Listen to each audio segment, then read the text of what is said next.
William tumbuh mengambil jalan yang berbeda dari kedua orang tuanya. Ya, istilahnya media cetak dulu tuh mungkin kayak Facebook atau WA atau Instagram di zaman sekarang kali ya guys. Tuduhan kejam ini membuat rumah William digeledah. Bahkan istrinya yang tidak tahu menau ikut diinterogasi oleh pihak ratu. Bentar. Gimana dia mengasihi sesama? Orang istrinya aja meninggal dia nggak peduli. Tidak manusiawi banget guys. Halo teman-teman semua, welcome back to Rock Riwayat Orang Kudus edisi 11 Januari.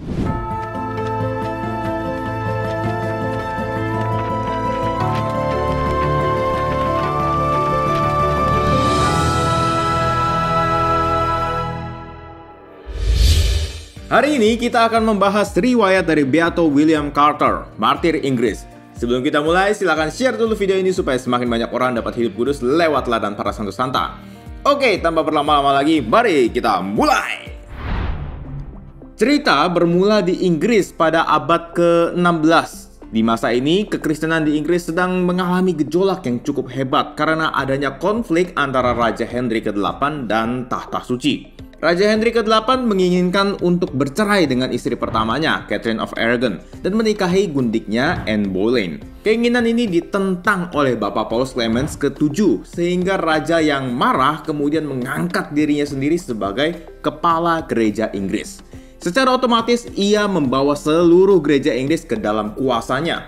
Para klerus dan umat yang tidak mengakuinya akan ditangkap, disiksa, diasingkan, bahkan dibunuh guys. Tahun 1547, Raja Henry meninggal dunia dan digantikan oleh Raja Edward ke-6.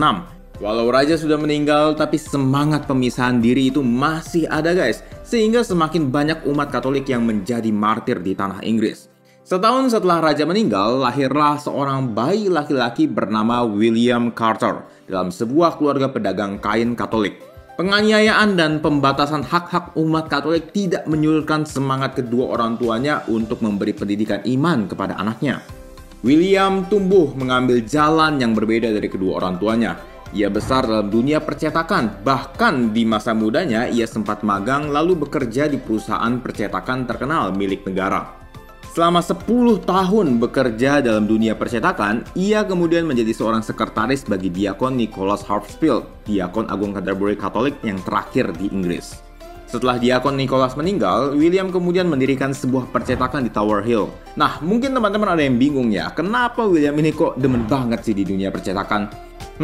Sebenarnya di sumber-sumber yang aku baca itu nggak ada alasan pastinya guys. Tapi, kira-kira aku bisa paham alasan William terjun di dunia percetakan. Jadi di zaman dulu itu memang belum ada namanya handphone dan internet. Jadi sarana penyebaran informasi ya dari mulut ke mulut atau lewat media cetak. Ya istilahnya media cetak dulu tuh mungkin kayak Facebook atau WA atau Instagram di zaman sekarang kali ya guys. Nah media cetak inilah yang banyak dimanfaatkan oleh William Carter untuk menjaga iman Katolik. Nah sebenarnya tindakan William itu cukup menantang guys. Karena pada waktu itu penguasa monarki Inggris adalah Ratu Elizabeth pertama yang terkenal sangat kontra dengan kekatolikan. Ditambah lagi pertikaiannya dengan Raja Philip kedua dari Spanyol membuatnya sangat sentimen terhadap umat Katolik. Mungkin sentimen ini disebabkan karena ada beberapa orang Inggris yang kebetulan beragama Katolik membelot dari Inggris dan membela Raja Philip. Sehingga ia sering mengeneralisir umat Katolik sebagai pendukung Spanyol. Siapa saja yang memeluk Katolik akan sangat mungkin dituduh sebagai pengkhianat negara.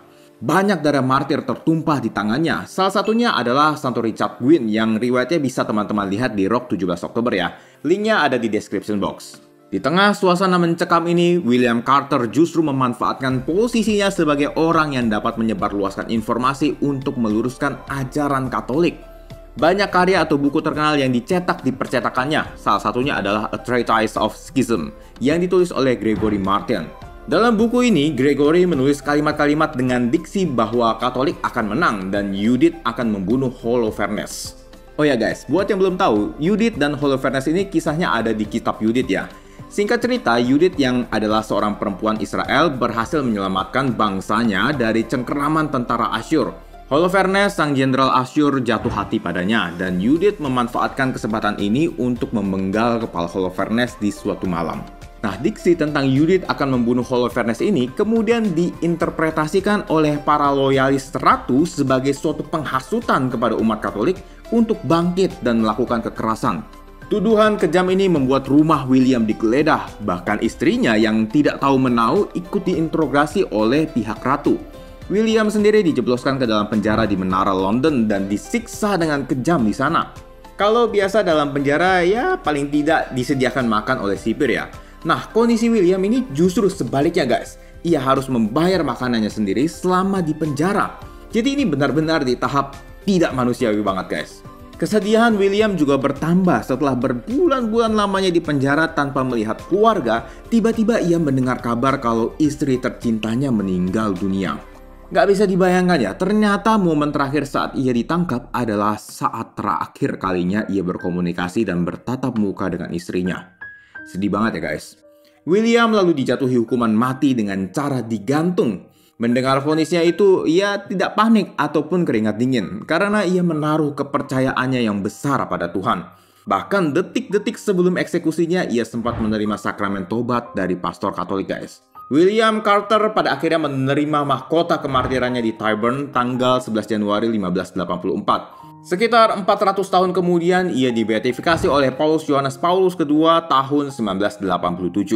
Nah teman-teman sekalian, keren banget ya kisah hidup beliau. Mungkin beberapa waktu ini kita sering dengar ya, banyak orang kudus yang berasal dari kalangan biarawan-biarawati ataupun para klerus. Lain halnya dengan Beato William Carter. Beliau adalah umat awam biasa, menikah, punya bisnis, ya seperti halnya orang-orang pada umumnya. Namun yang istimewa adalah rasa cintanya pada Tuhan yang melebihi apapun. Ia benar-benar melaksanakan hukum kasih dengan mengasihi Allah dengan segenap hati, jiwa, kekuatan, dan akal budi, serta mengasihi sesama manusia seperti diri sendiri. Bentar, gimana dia mengasihi sesama? Orang istrinya aja meninggal dia nggak peduli. Nah ini, justru karena dia mengasihi istrinya guys, jadi dia lebih memilih untuk ditangkap dan dipenjara. Dia bisa aja loh atas dasar cinta memilih untuk murtad dan hidup bersama keluarganya seperti biasa, ya bisa hidup tenang lah. Tapi dia tahu apa yang dia perbuat akan membawa keluarganya di kemudian hari ke dalam maut. Sebagai seorang kepala keluarga, ia bertugas untuk menguduskan hidup keluarganya, bukan membawa keluarganya ke dalam maut. Lagian ketika istrinya meninggal, dia dipenjara dan gak bisa keluar kemana-mana guys. Selain itu, Beato William menggunakan segala yang ia punya, termasuk pekerjaan, keluarga, hingga nyawanya sendiri untuk menegakkan apa yang benar. Nah, terkadang mungkin kita ada di posisi yang sama guys, seperti beliau. Kita punya pekerjaan, tapi seringkali mungkin kita lupa untuk terus menegakkan ajaran Kristus yang benar dalam pekerjaan kita.